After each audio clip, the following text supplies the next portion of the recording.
63-58, the final score as Penn State falls to Miami inside the Bryce Jordan Center on a Wednesday, December the 1st. Welcome into the Penn State men's basketball postgame show exclusively on Facebook Live, Twitter, Line Vision, and YouTube as we recap this contest. Coming up in a moment, we'll hear from John Harrow, who led the way for Penn State tonight with 16 points. And then we'll also have Coach Shrewsbury's press conference live for you on the post-game show. Let's take a look at how this one happened as we welcome you in right now to the post-game show here inside the Bryce Jordan Center. First half looked like this. 29-23 was the first half score. It was a first half that Penn State wanted to forget, and that they did coming out in the second half. Seth Lundy and Miles Dredd with 6 points apiece to lead the way for Penn State in that first half. And then it was ultimately Penn State that came back out in the second half and made it a contest in this one, fought back, and then down the stretch fell to Miami on a couple of late buckets by the Hurricanes. Penn State goes to 4-3 on the season, early yet, still a long ways to go here in the 2021 slate. They'll take on Ohio State at 7:30 p.m. this Sunday on the Big Ten Network. Once again, John Harrow, number 21, will visit with us here on the postgame show momentarily. Appreciate all of you tuning in for the late night crowd here at about 11:30 p.m. Eastern Time. A late tip here inside the Bryce Jordan Center, 9:15 p.m. Eastern Time to be specific, is when the ball went up in the air for these two opponents, the Big Ten ACC Challenge. John Herrera finished with 16 points, 11 second-half points. Penn State with 32 points in the paint tonight versus Miami's 20 points in the paint. Penn State also did a nice job holding Miami's leading scorer to well under his season total. He's averaging 17.6 points per game coming into this contest, and they held him to under that here tonight. As once again, we'll hear from head coach Micah Shrewsbury coming up here in a few moments at that press conference table right there as he'll address the local media, and we'll also visit with John Harrow, who finished with 16 points tonight and 11 second-half points. Penn State with 14 points in the paint in the first half. First-half turnovers is what killed Penn State in that first half. 10 turnovers to Miami's 4, but once again, they came out and fought in the second half. Going to ask John Harrow exactly what that message was that Coach Shrewsbury gave him and the rest of the program coming out of the gate in the second half, as they had a physical presence to them in that second half. We'll hear from Micah Shrewsbury exactly what he said in that second half, and we'll hear from John Harrow coming up here in a few moments. 58-63, the final score in this one, as Penn State will now take on Ohio State this Sunday at 7:30 p.m. Eastern Time on the Big Ten Network, right back here inside the Bryce Jordan Center. But for now, we're going to welcome in John Harrow, who once again finished with 16 points on the evening, 11 second-half points. John, appreciate you taking a couple of seconds to join us here on the post-game show. 16 points, you guys following this one, but what was the difference down the stretch? I think just getting stops and value in the ball. We got to, as a team, just value the ball more. Every possession matters. I mean, I've heard that for 5 years now. And no matter what, take care of that basketball. Let's get a shot up instead of giving them a transition opportunity to go score.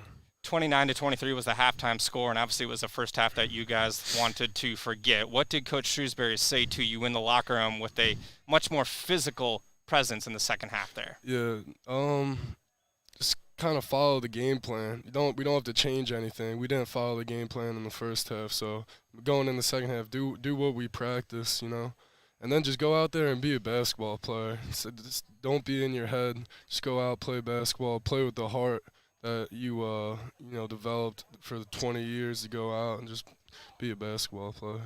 For you guys personally down low, you had 32 points in the paint to Miami's 20. Obviously in that second half, you're able to get the ball down to you and get a physical presence down there for yourself. But when it came to that second half, getting the ball down to you, what changed versus the first half? Yeah, I just had more confidence.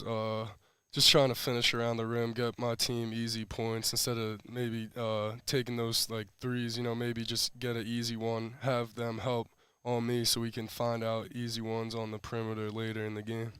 They came out and shot 4 for 4 from deep right out of the gate, and then obviously you guys hold them to a limited amount in the second half, and the rest of the first half they finished with only just a couple of more in this game. How did you guys do that around the perimeter? Yeah, I mean, they got some basketball players. When they're, we say they just get hot. If Wong or if Charlie, if they shoot one, then the next time they come down, they're shooting the next one. So we just wanted to make them take the tough ones, not give them open ones, but I think we did a better job after those first couple threes of making them take tough one, getting them comfortable, and play our game instead of their game. Now the good news is it's a short time before you guys take the court here inside the Bryce Jordan Center. Again, what did you say to your teammates afterwards when it comes to turning the page towards the next one? Keep your head up. I mean, basketball is similar to life, you know. First thing I told our guys, ups and downs. It's a roller coaster of a season. I get to go play Jamari Wheeler, so let's go have fun and kick some Buckeye. Long ways to go here in the 2021 season. John, appreciate you joining us. Thank you, Mitch. That's John Harrow visiting here with us on the Postgame Show as once again Penn State drops a close one to Miami, 63-58 in this one. You see John Harrow right there, who finished with 16 points in tonight's contest, 11 second-half points, 32 points in the paint to Miami's 20 for Penn State. Close contest down the stretches. John just alluded to right there, obviously a couple of close buckets. Decided either way, you know, that could have gone either way, I guess you could say, down the stretch for Penn State, that ultimately they weren't able to capitalize down the stretch. But let's go to the press conference where Micah Shrewsbury is addressing the local media. You know, for us to be a good team, we have to do that. We have to take care of the ball every single time. We have to value every single possession, and that it takes a lot of effort. Like we're spending a lot of effort on defense to get stops, and we're just basically getting a stop and just giving them the ball back and daring ourselves to get 2 in a row. And you can't win like that. So that's something that we're going to get cleaned up. That's something that we'll look at on film, we'll learn from film, and we'll practice for 2 days and get ready to go because we got another good team coming in on Sunday. Micah, with respect to that, you seemed about as animated as we've seen you. I know it's a short sample size, especially in the first half after the turnovers. What was the message you were giving the guys during the game? Because it looked like you were very frustrated. I didn't feel like, you know, there's games where you kind of see things coming. Like I don't know what the outcome of this game's going to be. I know what the outcome's going to be if we don't prepare the right way. You know, that trip to Florida took a lot out of us. We had an okay day on Monday, but a lot of that was, you know, guys are banged up. They played a lot of minutes. It was a hard trip. It was a hard trip getting home. But we didn't prepare the right way on Tuesday. That's where growth needs to come. So, you know, I tried to warn them, like, this team's going to be hungry in what we do. And, like, that's me learning these guys better, too, as we go. What buttons do I need to push in practice so we're on edge and we're fired up and we're ready to go and prepared for this group and what's going to happen out here on the court. You know, I guess if you ask them, there's nothing that they did that was surprised us. Nothing we weren't prepared for. We just need to execute better. So I need to do a better job of helping these guys execute better so we can get better shots. Sam seems at this point to be the best creator off the dribble for you guys right now. When they're as smothering as they are defensively, how does that create a challenge for you? 10 of your last 15 shots are threes. I mean, it becomes sort of straightforward at that point if they're not going in. How do you kind of get better in those 3 areas? No, we're working to try and get better shots. I think we have to play with better pace, which, you know, doesn't mean taking the ball out of bounds and pushing it and playing a million miles an hour. It means we need to cut harder. It means we need to dribble it and get to the right spot quicker. Right? We're playing too slow in terms of when we get the ball in bounds to where we start in the operating area. We're not starting in the operating area, which I talk about is, you know, near the three-point line. Like, we don't get there. And we also don't get there with pace. So now you look at the clock, we're down at 18, 17. right? So now I want to move the ball from side to side. If you want to be a good basketball team, if you want to be a successful basketball team, you got to move the ball. You got to play with some ball movement, and you got to get it going from side to side. Well, if you don't start until 19 seconds or 18 seconds, you're not getting it swung very much, and then you end up with tougher shots. The threes we got at the end, we forced some late. We forced some action late, but we started the second half. We shot a bunch of threes then too, but they were every possession that started the second half, we got a paint touch. We moved it from side to side. We attacked, and then sometimes it results in a three. I don't tell them what we should be looking for. The defense tells them what they should be looking for, and that's what the defense is telling us right now. These guys overhelp. They run at the ball. I don't know what else you want us to do. We're going to move it. We're going to shoot wide open shots when we're open, and when they take it away, we're going to attack and try and move it for somebody else to get a wide open shot. Do you see yourself playing with more pace? The last couple teams have been pretty fast down the court. Would you prefer to play more of a half-court game and let that develop? What is the ideal, obviously game plans and matchups aside, how do you want to play in that regard? I want to play with more pace. Yeah, I want to get the ball down the floor. Now, it doesn't mean we're going to shoot the ball at 29 seconds on the clock. We're not going to play like Cornell did, or we're not going to play like UNLV did back in 1990. We want to cut hard. We want to sprint off screens. We want to set screens. We want to move from one action to the next. That's what I mean by pace. And we're not doing that, right? So I'm not doing a very good job of coaching these guys offensively. So that's something that we'll get better at, hopefully, as we go. As the season goes on, I think we get better and better and better. So hopefully you see pace the next time. I know we're going to work on it. We're going to do it again. And when we get back out there and practice, we're going to do it. We're going to start on one end of the court. We're going to push it down there as fast as we can and get there. We're still going to take good shots. That's what we're going to do. 2 more questions. Micah, do you feel like you have enough primary ball handlers to play the way you want to offensively right now? I think, you always need more. I think your best teams, ideally you want 3 guys that have been point guards at one point in time, right? They're they don't have to be your full-time guys, but they need to be guys that can handle the ball, that can handle pressure. You always want more. I think everybody in America wants more, but this is what we got, and we're going to keep playing. We're going to keep getting better, and we're going to keep, pushing these guys to be the best that they can be, and we're going to find the best way to play with them out there. Like I said, we're getting good shots, right? We outshot these guys. If you look at the stats, we shot better than they did. They are a team that lived at the free throw line. We didn't get them there. They made a couple more threes, but that's okay. I told them don't overreact to Sam Wardenberg hitting threes. Right? He made 4, but that's all right. If he's making threes, the other dudes aren't shooting, and that's not his thing. You have to pick your poison. You got to live with something. They are a team that dominates the paint. They get to the free throw line because they attack. So, force the guy that's 2 of 7 from 3 coming in to make threes to beat you. And he made 4. He also beat us at the end because we overreacted when they threw it to him, and we overstunned it, and they swung it to McGusty, who was hot, and he hits a 3. I've just ventured way off of what you asked me.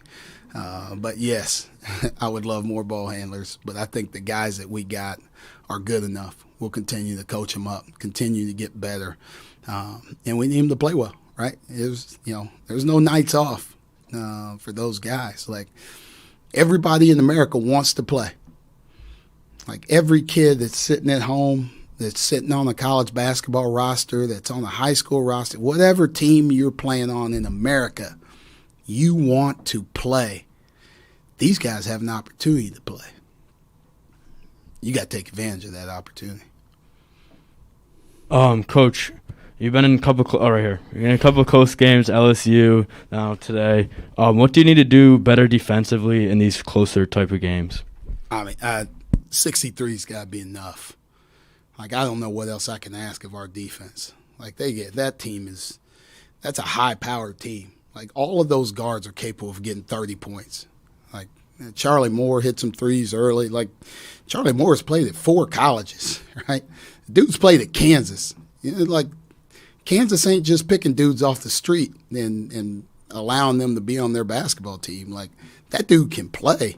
Like, Isaiah Wong can play. McGusty can play. They're all capable of putting up huge numbers, and we held them down. Like, we held them to 63 points. 63 has to be enough, right? We can't turn the ball over 14 times. Like, if every single night we're sitting in here and the other team has 63, I'm feeling really good about how we're guarding. Thank you, Coach. Thank you, guys. John Harris coming in here tonight, Coach. That is head coach Micah Shrewsbury as he addresses the local media following tonight's game between Penn State and Miami. A couple of strong points there from head coach Micah Shrewsbury, including the growth in the preparation aspect. What buttons does he need to push in practice to be able to get guys going when it's a long road trip coming back from a place like Miami? Now here's John Herrera, who will also address the local media as he just visited with us one-on-one here for the post-game show. Let's hear a little bit about what John has to say. Coach Shrewsbury seemed a little bit frustrated by the number of turnovers you guys were committing. What was his message during the game when that was happening, and then maybe after the game? Thanks. I think it's just like about the little things. The best basketball teams I've been a part of, like, they love doing the little things, and that game, our turnovers came from just not doing the little things, like chinning the ball or throwing the eyes. Like, coach does 5 to 10 minutes of passing drills and like dribbling drills to get open, get separation, pass fake. Go around your man to make the clean pass, and that's where his frustration comes. I think, like, we drill it every day. We gotta take care of the ball, value the ball. We're shooting a better percentage than teams, but we're taking less shots every game. So it's gonna be hard to win if we keep turning the ball over 14 times a game. John, do you feel like those turnovers are a product of maybe learning a new system, learning a new way to play, or do you feel otherwise? Yeah, I think it's the little things. Like, at the end of the day, we're 4th year, 5th year guys that have the ball in their hands. So I think it's just, maybe it's like a lazy play, going back to those every possession matters. I've been told that for 5 years now. So I don't think it's our system as much as just wanting to be great at your job and just do those little things to the highest level. John, how do you feel like you guys performed defensively tonight? Yeah, I was just talking outside. I mean, our defense is pretty stamped, I think. We all know what we want. At the end, they were making tough contested twos. That's what our defense. That's what we want from our defense. We want the guys taking the shots that we want. We don't want to have them. They just want to drive right every time. They got a couple of times, but their whole game plan is to get downhill, get down, going right. And I think we kind of took them out of that for the most part. So I think our defense is pretty stamped. I'm excited to see how it correlates to the Big Ten. John, as a leader on the team, what do you need to do to rally the troops in these closer games? Yeah, I sent a message in a group chat, like, we just got to get better. It's every team has that message, but it's not the message as much as the mindset. Like, when you wake up after we beat Oregon State was drained. They just played at 11:30 at night. They got done, back to the hotel at 4 a.m. They got no sleep. Like, we can't take that game and think we're LeBron James, So it's that mindset of waking up and seeing how we can get better, watching the film. And, like, it's hard to get better every day.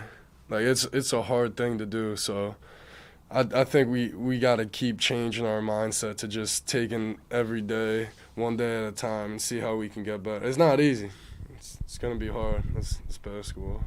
We're not going to see you between now and then to look ahead a little bit. You've got Jamari on Sunday. I imagine that you have talked to him. Have you followed how he's doing? Yeah. I mean, what is the texting chain like at this point?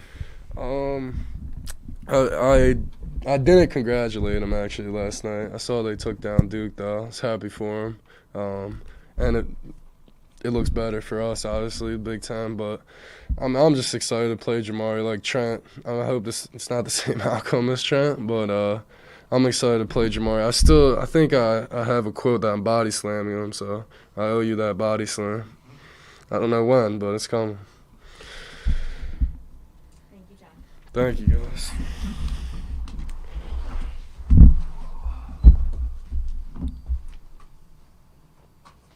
That is John Herrera, who just finished up with his media following tonight's 63-58 outcome, as Penn State now falls to 4-3 early in the 2021 season, and they'll take on Ohio State at 7:30 p.m. on Sunday. A couple more quotes and nuggets from Micah Shrewsbury that are worth noting. Talked about pace. Used the word pace quite a bit there. Wants to see this team play with better pace, better cuts, move the ball, move quickly, sideline to sideline. Right now they're getting to the perimeter, the three-point arc right there where he often starts with 18 to 19 seconds left. He wants to see that improved upon as the season goes along, and he acknowledged that that comes with time, that comes with being able to gel with your teammates, with your guys inside the locker room, outside the locker room, on the court, and so on and so forth. And obviously the trip back from Florida took a toll on everybody in that locker room. That's going to wrap up this edition of the Penn State men's basketball postgame show from here inside the Bryce Jordan Center until Sunday. Enjoy the rest of your week, and we'll see you following Penn State and Ohio State.